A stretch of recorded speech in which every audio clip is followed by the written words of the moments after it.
Si le téléphérique se bloque, il faudra intervenir pour extraire les gens des cabines.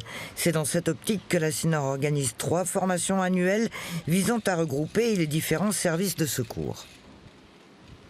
Pour pouvoir réussir cette mission, on met à disposition l'installation 3 jours par an pour que les services de secours viennent s'entraîner régulièrement et surtout aussi accueillir leurs nouveaux entrants si c'est le cas. En gros, ça sera une journée par trimestre.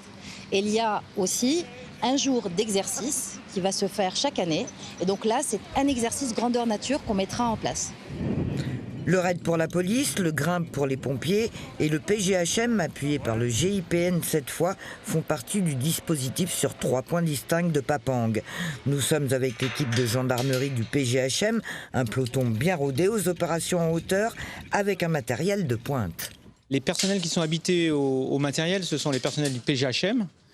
Les personnels en renfort qui sont censés nous renforcer au sol, c'est l'antenne GIGN qui pourrait être amenée dans les mois et années à venir à nous assister un petit peu en hauteur, mais dans une première phase, on fait simplement de l'information en ce qui les concerne. Il faut toujours aussi se former, il y a des nouveaux arrivants, et de la pratique et de l'entraînement, on appelle ça du maintien en condition opérationnelle, pour pouvoir être le plus performant possible le jour où l'accident venait à se produire. Une fois le briefing accompli, les hommes se lancent sur le câble.